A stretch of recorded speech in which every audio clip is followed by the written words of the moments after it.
Shakespeare's Richard III is now at the Folger Theatre. It features a cruel king with a villainous legacy, and the director of the show, Robert Richmond, and the lead actor, Drew Cortese, they're both here to tell us all about the production. Welcome, gentlemen. Thank you for having us. So how excited are you about this production? Oh boy, extremely.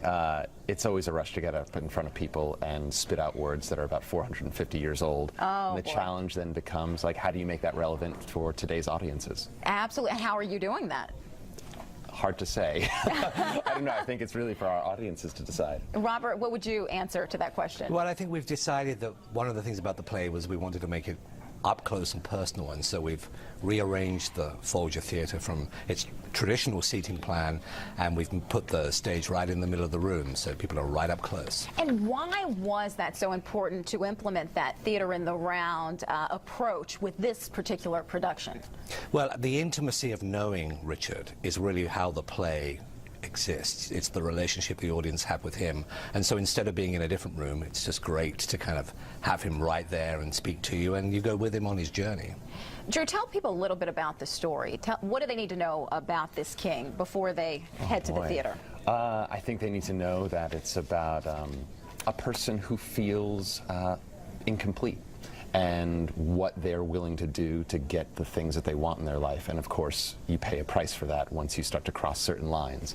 And it's also fun to take a walk on the wild side. You know, it's good to be bad sometimes. So I think we're trying to entice people with the idea of coming over to the dark side a little bit. So it's important to you to have audiences really understand who he was. I think it's important for me to have audiences walk away and have lots of questions about what it is that they would be willing to do in their own lives. At the end of the day, you know, I don't want to spoon feed anything to anyone. I just want them to be prompted to think differently about the way they go about living their life. All right, so now that the stage has been set, what are some of the more challenging aspects about telling this story, Robert? Well, certainly, you know, it's a history play, and with that comes the sense that 450 years ago, people would have known the history. This would have been sort of second generation. It would have been us, perhaps, discussing JFK, and so there's a lot of sort of exposition that you have to kind of make interesting and sort of really make it kind of, you know, intelligible, so that people go, I get the relationship between those two people and the divorce that happened, you know, 10 years ago, and all of those, you know, and why they're related. So the king had scoliosis, which caused him to have a hunchback. How are you portraying that? Oh boy. You know, I think one of the things that's really fascinating about approaching any history play is that Shakespeare's accuracy in terms of history isn't necessarily the best. And so I feel relieved of the responsibility of trying to depict this person the way the bones that have recently been discovered actually show him to be.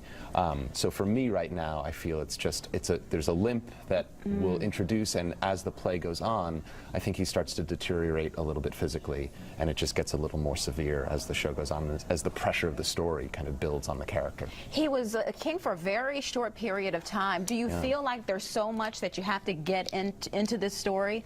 No, I think the responsibility at the end of the day is to the words that Shakespeare has down on the page, and then of course to our audiences in trying to tell something cool, keep them interested. I know that you are a drama teacher. Is this required reading for It is. for your students? It was one of those opportunities we just had to leverage, so we put it on the curriculum for the 8th grade and have all of my 8th graders coming down in March to see the show. And how important is it for younger audiences to see this and really understand this story? Absolutely. I mean, that's what both Drew and I are passionate about, the next generation of theater goers, and that's really, you know, our mission, I think. All right, both of you all have been involved in many productions at the Folger. How does this one compare to some of the other projects that you've done in the past?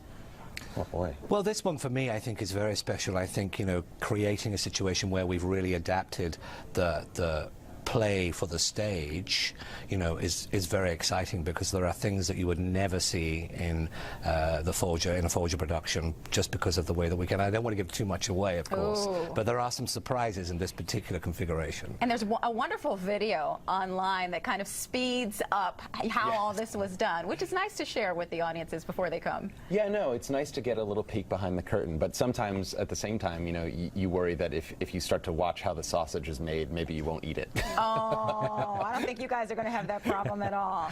So what about you? How does this experience compare to some of the other productions? Well, you know, it's one of those roles. Olivier, Ian McKellen, Anthony Sher, Mark Rylance just did it on Broadway. Al Pacino has a documentary about looking for Richard. A couple heavy hitters have played this role before, and I think it's just one of those things. It's a great challenge, and hopefully I can put my own spin on it. All right, so the production will be around for how long? We run until March 9th. Okay, so people can take advantage of all of the various performances that are going to be out there. Here we are right now, playing now through March 9th at the Folger on Capitol Hill.